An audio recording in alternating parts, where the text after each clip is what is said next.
Welcome back to another video, fellas. This time it's gonna be Sweet Moon by Sundarta. It's such a fucking good song. Go and check it out. Go listen to it. It's amazing. We're just gonna hop right into it. First, we're gonna do a playthrough. So we're gonna play the song through. It repeats, so I'm only gonna do the first half, and then it just repeats for the second half. It's the exact same. And then we're gonna go over some chords afterwards because there's some weird shapes. I'm gonna have some tabs up, so it'll be pretty self-explanatory, so you really only have to watch the playthrough if you want, but I'm gonna go a little bit more in depth afterwards. Let's get right into it.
Alright guys, that's basically the whole song.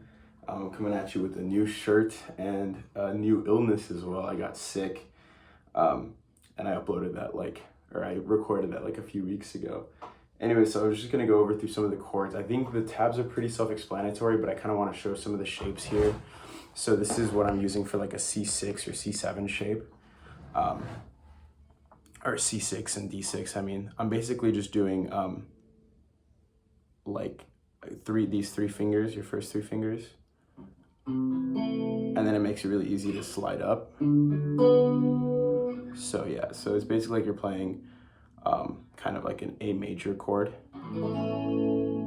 but instead of putting your index there or your ring there, you put it up on the C note, the root note. And then with the G, I don't even put my pinky on there because I'm doing all sorts of other stuff. So just doing those top three. And then there's like a weird slide that you can hear. It's not very clear. You don't have to play it. I mean, play this however you want, of course. But so that's kind of what's going on there. It's just kind of like this quick slide. Yeah. And then it just starts repeating. So that's pretty basic. And then the chorus, also super basic. So for your A minor 7, you're basically gonna play an A minor, but you lift your ring finger, and then you just arpeggiate. And then I'm just gonna keep this middle finger on there, slide it to the 4th, and then do like a D7, or D7 shape. And then your last one's gonna be open. So that's very similar to like a C7. And you slide it, but you take your pointer finger off. And then going back to, I think it goes back to the G major 7, you're gonna play like one of these shapes. Very common shape in kind of like these more jazzier tunes. And then there's one point where I'm just basically hitting this to do like the dun, dun, dun sort of part. You can do that with honestly other fingers too, if you're feeling it. I just think that one sounds best. And I'm basically just keeping my middle finger on that basic shape there. But yeah, like I said, the tab should be self-explanatory. And then you're doing like an E minor 7, so it's like your E minor, 2 fingers, but then you lift that one. And then in the last time it goes through it, it sounds like it kind of does it sounds a little bit higher. So I'm playing an E minor 7 in a different position, and that's basically, I'm just putting my, doing the E minor 7 like that, but I'm putting my ring finger on the fifth string, 3rd fret. Honestly, guys, I think that's about it. I feel like maybe I kind of overdid it with explaining the chords because I think they're really self-explanatory. I feel like the shapes might be kind of weird though, so I wanted to visualize those in a way that was easier to interpret.